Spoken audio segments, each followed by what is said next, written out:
Hi, நான் சாம். இது கலையெடுத்தல் நேரம்.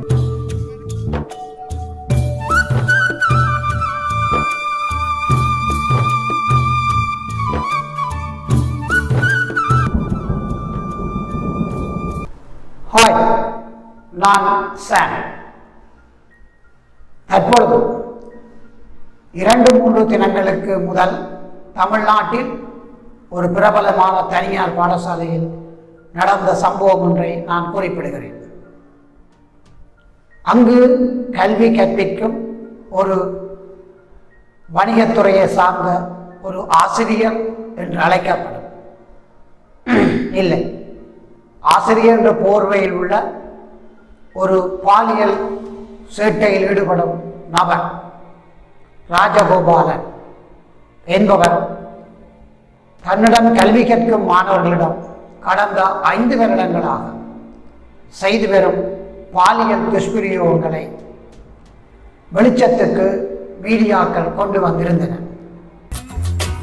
சென்னை KK நகரில் அமைந்துள்ள பத்ம சேஷாத்ரிங்கிற பள்ளியில் தான் இப்படிப்பட்ட ஒரு விமர்சனமானது முன்வைக்கப்பட்டிருக்கு. குறிப்பா இந்த பள்ளியில் பணிபுரிந்து வந்து கொண்டிருக்கக்கூடிய ஆசிரியர் ராஜகோபாலன் மீது தான் இந்த குற்றச்சாட்டு முன்வைக்கப்பட்டிருக்கு. யாரால் முன்வைக்கப்பட்டிருக்கு, யாரிடம் முன்வைக்கப்பட்டிருக்கிறதுன்னு பார்த்தீங்கன்னா, இந்த பள்ளியினுடைய டீன் ஷீலா ராஜேந்திரனிடம் இந்த பள்ளியில் படித்து முடித்து சென்ற முன்னாள் மாணவர்களின் தரப்பிலிருந்து இந்த குற்றச்சாட்டுகளானது அவரிடத்தில் ஒரு கோரிக்கைகளாக ஒரு கடிதத்தின் வாயிலாக கொடுக்கப்பட்டிருக்கிறது. இந்த ஒரு தகவல் வெளியாகிதான் மிகப்பெரிய ஒரு பரபரப்பை ஏற்படுத்தியிருக்கு. முதல்ல பாத்தீங்கன்னா, இந்த பள்ளியில் படித்து வந்து கொண்டிருக்கக்கூடிய மாணவிகளுக்கு ஆன்லைன் கிளாஸின் மூலமாக வகுப்புகளை வந்து எடுத்துக்கொண்டிருந்திருக்கிறார் ராஜகோபாலன் ஆசிரியர். இந்த மாதிரி ஆன்லைன் வகுப்புகளை எடுத்துக்கொண்டிருக்கும் பொழுது அரை நிர்வாணத்துடன் வருவது, வெறும் தவளை மட்டும் கட்டிக்கொண்டு அந்த புகைப்படத்தில், அதாவது அந்த கேமராவின் முன் வருவது, மாணவிகளிடம் தேவையற்ற தகாத வார்த்தைகளில் பேசுவது, பாலியல் தொந்தரவுகளை கொடுப்பது, இரவு நேரத்தில் வந்து அந்த மாணவிகளுக்கு வாட்ஸ்அப்பின் மூலமாக குறுஞ்செய்தி அனுப்புவது, படத்திற்கு போலாமா என்று கூப்பிடுவது போன்று ஏராளமான தொந்தரவுகளை அந்த மாணவிகளுக்கு வந்து கொடுத்து வந்திருக்காங்க. இந்த ஆதாரங்கள் அனைத்தையும் சேகரித்து வைத்துக் கொண்டிருந்த அந்த மாணவிகளுக்கு என்ன செய்வது என்று தெரியவில்லை. யாரிடம் இதனை சொல்வது, யாரிடத்திடம் இந்த ஆதாரத்தை கொடுத்து கம்ப்ளைண்ட் வந்து கொடுக்க வேண்டும் என்று எதுவுமே தெரியவில்லை. இதனால இவர்கள் என்ன செஞ்சிருக்காங்கன்னா, ஒட்டுமொத்தமாக ஒன்றிணைந்து இவர்களுடைய முன்னாள் மாணவிகள்னு சொல்லக்கூடிய கிருபாலினிங்கிற முன்னாள் மாணவி ஒருவரிடம் தற்பொழுது படித்துக் கொண்டிருக்கக்கூடிய அந்த மாணவி வந்து கொடுத்திருக்காங்க. இந்த ஆதாரங்கள் அனைத்தையும் கிருபாலினி அவர்களிடம் வந்து கொடுத்திருக்காங்க. உடனடியாக அவங்க என்ன பண்ணிருக்காங்க, உன்னுடைய பெயரை, உன்னுடைய விலாசம் போன்ற எந்த ஒரு முகவரியும் தெரிவிக்காமல் இதனை என்னுடைய இன்ஸ்டாகிராம்ங்கிற அந்த ஸ்டோரியில் போடட்டுமா அப்படிங்கிற ஒரு அனுமதியுடன் இந்த அனைத்து ஆதாரங்களையும் தன்னுடைய ஸ்டோரியில கிருபாலினி வந்து போட்டிருக்கிறாங்க. அவர்கள் போட்டதை அடுத்துதான் சமூக வலைதளங்களில் இது மிகவும் வேகமாக பரவி மிகப்பெரிய அளவில் விவாதிக்கவே பட்டிருக்கு. இதை அடுத்து பாத்தீங்கன்னா, கிருபாலினி அவர்களுடன் படித்த அந்த மாணவிகள் அனைவரிடத்திலும் வந்து ஒரு சில தகவல்களை சேகரித்துக் கொண்டும், தற்பொழுது படித்துக் கொண்டிருக்கக்கூடிய இந்த மாணவி இப்பொழுது படித்துக் கொண்டிருக்கக்கூடிய அந்த மாணவிகளிடம் ஒரு சில தகவல்களை சேகரித்துக் கொண்டும், இரு தரப்பினரும் தங்களிடம் இருக்கக்கூடிய அந்த ஆதாரங்களை ஒன்றிணைத்து இந்த பள்ளியில் நடந்து கொண்டிருக்கக்கூடிய அந்த ஒரு பாலியல் தொந்தரவுகள் குறித்து ஒரு சில ஆதாரங்களை வந்து சேகரித்து வச்சிருக்கிறாங்க. இது தொடர்பாக தான் டீனிடம் தற்சமயம் ஒரு கோரிக்கைகளாக ஒரு கடிதத்தை எழுதி அனுப்பிச்சிருக்காங்க. உடனடியாக ராஜகோபாலன் ஆசிரியர் மீது ஒரு நடவடிக்கை எடுக்கப்பட வேண்டும் என்ற அடிப்படையில அந்த கடிதத்தை வந்து அவங்க சமர்ப்பிச்சிருக்காங்க. அந்த கடிதத்தை பார்க்கும் பொழுதே அனைவருக்கும் கண்கலங்குகிறது அப்படின்னு தான் சொல்லணும். அந்த கடிதத்துல பாத்தீங்கன்னா, கணக்கு பதிவியல் மற்றும் வணிக பாடம் நடத்துபவர் ஆசிரியர் ராஜகோபாலன் 20 வருடங்களுக்கு மேலாக ஆசிரியராக இருக்கிறார். ஆனால் மாணவிகளுடன் அவர் மிக மிக மோசமாக நடந்து கொண்டுள்ளார். பாலியல் தேவைகளை பூர்த்தி செய்வதற்கு அவர்களை பயன்படுத்தியுள்ளார். பாலியல் தொடர்பாக கமெண்ட் அடித்துள்ளார். ஆசிரியர்கள் மற்றும் மாணவர்கள் இடையேயான உன்னத உறவை கெடுத்துள்ளார் ராஜகோபாலன். மாணவிகளிடம் பாடம் தொடர்பாக பேசும் பொழுது இரட்டை அர்த்தத்திலும் பாலியல் தொடர்பாகவும் பேசி அவர்களை தர்ம சங்கடத்தில் நெளிய வைத்துள்ளார். மாணவிகளின் உடல் உறுப்புகள் பற்றி ஆபாசமாக கமெண்ட் செய்துள்ளார் ராஜகோபாலன். பள்ளி திறந்திருந்த போது மாணவிகளை தவறான நோக்கத்துடன் உடல் ரீதியாக தொட்டு பேசியதாகவும் குற்றச்சாட்டு உள்ளது. இது பற்றி மாணவிகள் அவர்களின் பெற்றோர்களிடம் புகார் சொல்லியுள்ளனர். அவர்கள் பள்ளி நிர்வாகத்திடம் தகவல் தெரிவித்து அவர்கள் புகார் கொடுத்தும் கூட உரிய நடவடிக்கை எடுக்கப்படாமல் வெறும் வாய் வார்த்தையில் ராஜகோபாலனை கூப்பிட்டு கண்டித்துள்ளனர். ஆனால் இதை அவர் தனக்கு சாதகமாக பயன்படுத்திக் கொண்டு சேட்டைகளை தொடர்ந்துள்ளார். மேலும் இனிமேல் புகார் கொடுத்தால் பாஸ் செய்ய முடியாது என்று மாணவிகளை மிரட்டியும் உள்ளார். ஊரடங்கு காலகட்டத்தில் ஆன்லைன் மூலமாக பள்ளி வகுப்புகள் நடந்துள்ளன. எனவே மாணவிகளின் வாட்ஸ்அப் நம்பர்களை ராஜகோபாலன் பெற்று வைத்துள்ளார். ஆன்லைன் வகுப்புகள் நடத்தும் பொழுது இடுப்பில் வெறும் துண்டு மட்டும் கட்டிக்கொண்டு வேற எந்த உடையும் உடுத்தாமல் மாணவிகள் முன்பாக தோன்றியுள்ளார். மாணவிகளின் வாட்ஸ்அப் நம்பருக்கு அவர்களின் உடல் அமைப்பு பற்றி கமெண்ட் செய்து மெசேஜ் அனுப்பியுள்ளார். தன்னுடன் சினிமா பார்க்க வரும்படி கூட மெசேஜ் அனுப்பியுள்ளார்.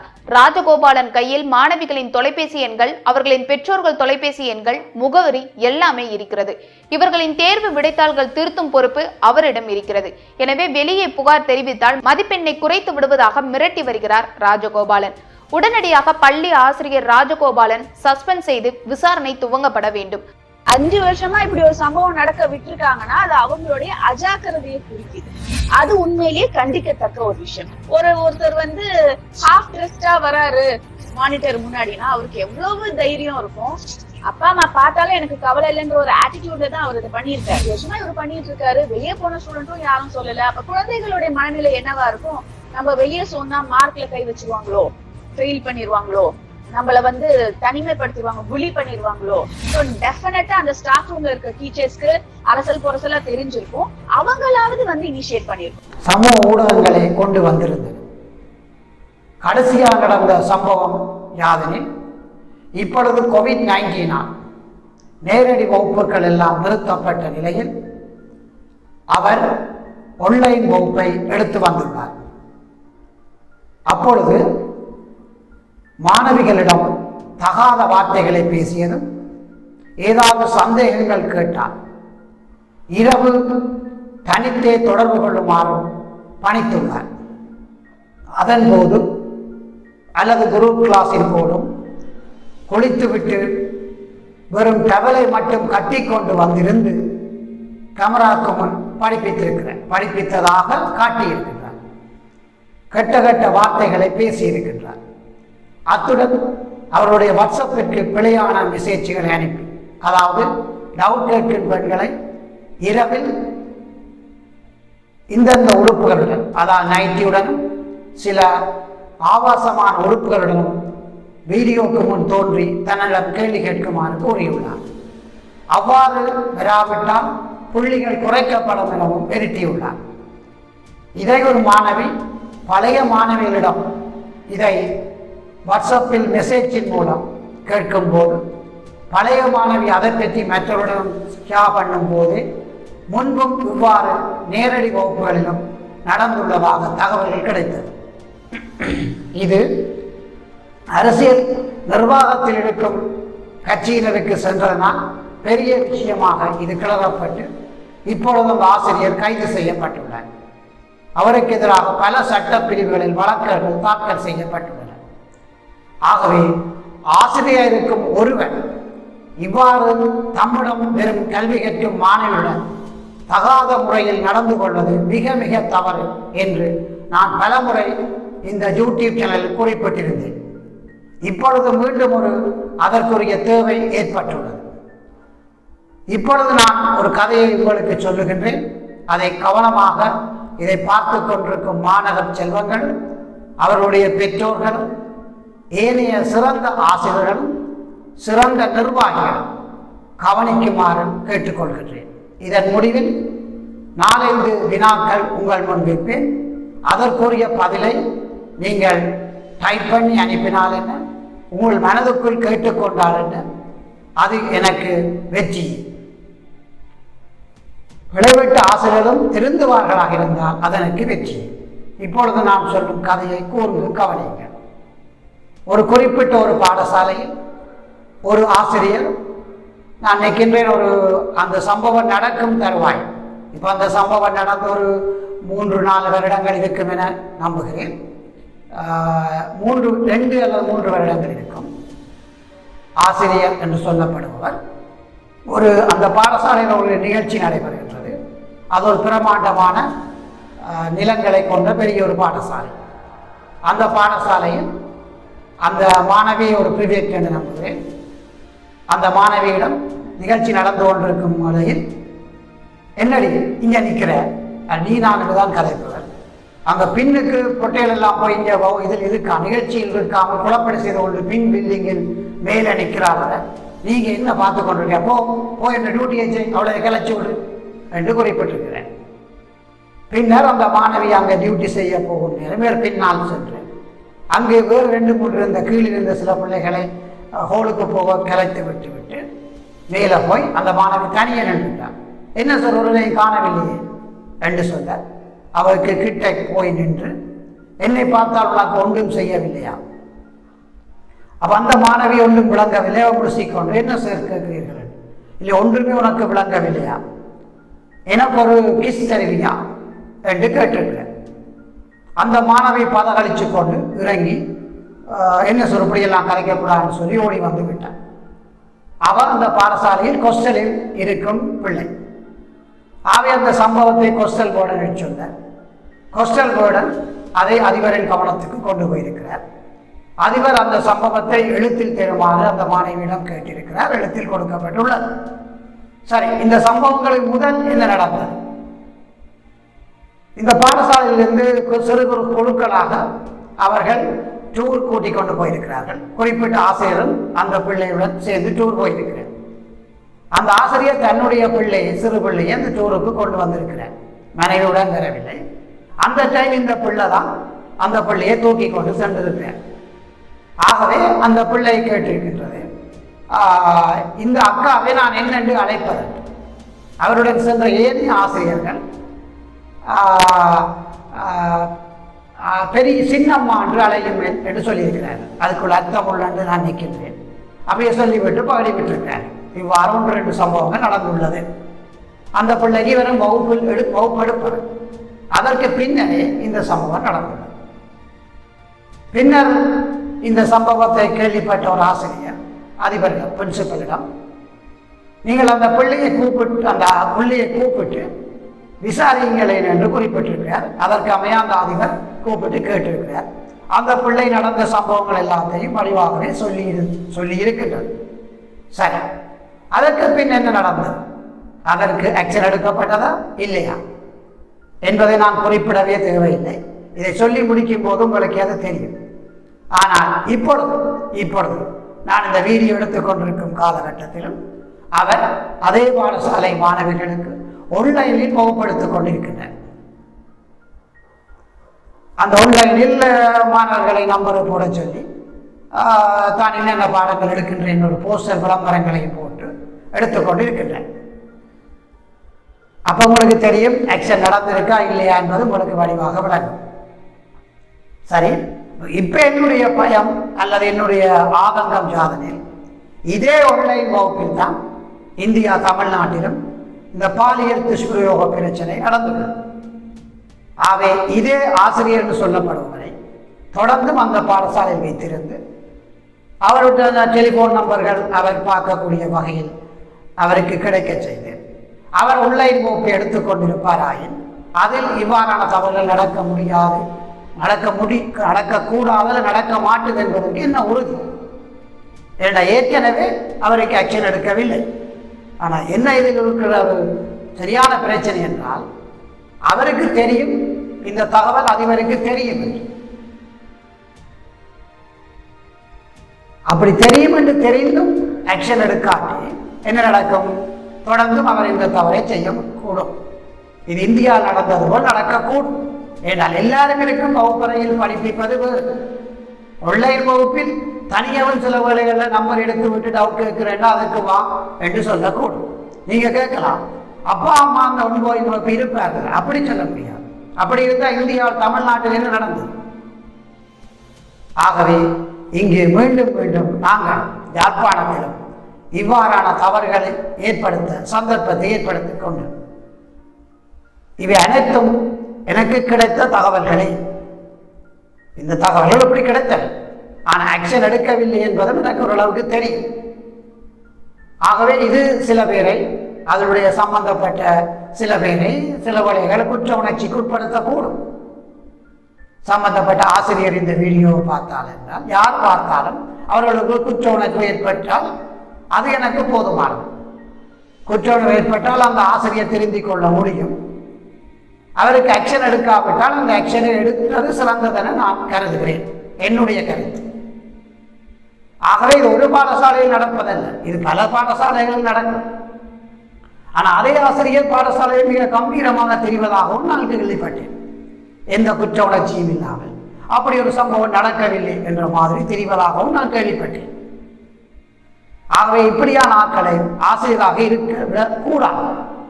ஒருமுறை கடைசியாக வடக்கு முதலமைச்சராக இருந்த பழைய நீதியரசர் ஒருமுறை ஸ்பீச் பண்ணும் போது குறிப்பிட்டிருந்தார், வடக்கில் தருதலைகளே ஆசிரியராக இருக்கிறார். தருதலைகளை என்ற சொல்லை பயன்படுத்தி இருந்தார். ஆனால் எல்லா ஆசிரியரும் தருதலை அல்ல.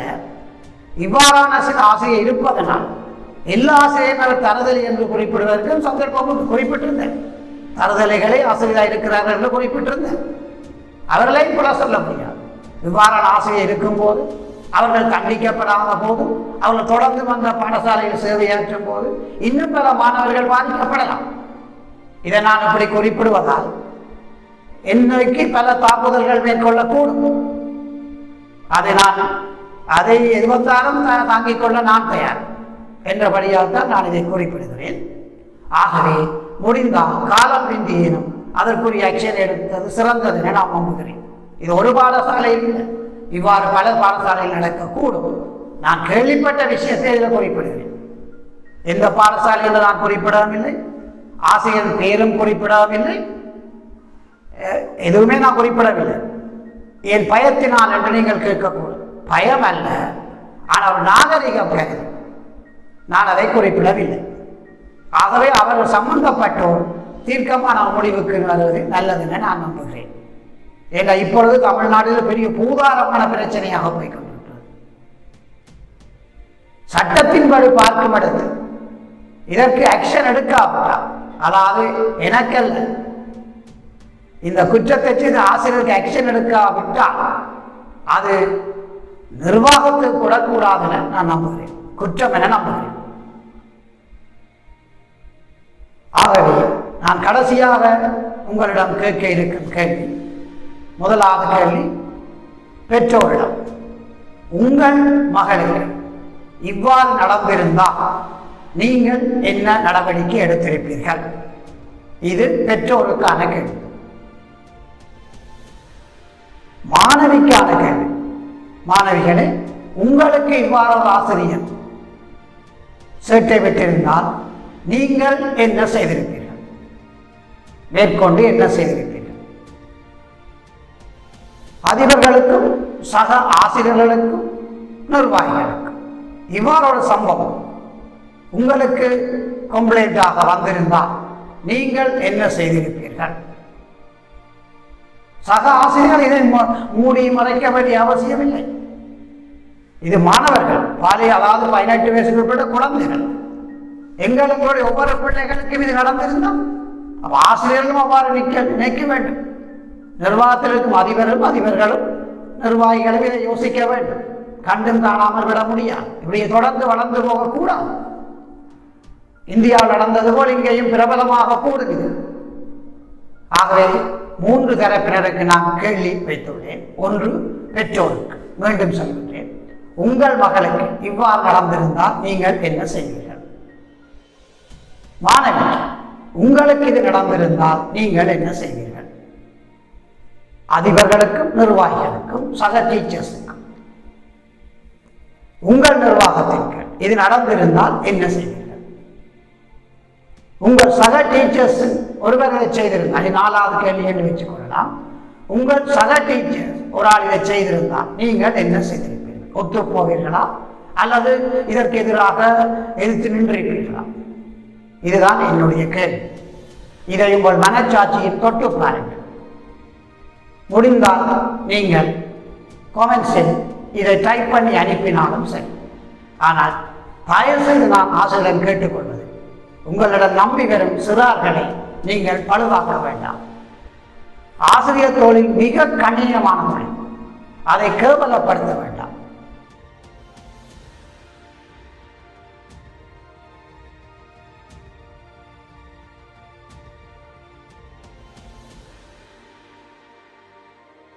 பழைய முதலமைச்சர் சொன்னது போல் தருதலைகளே டீச்சர்ஸாக இருக்க வேண்டாம்.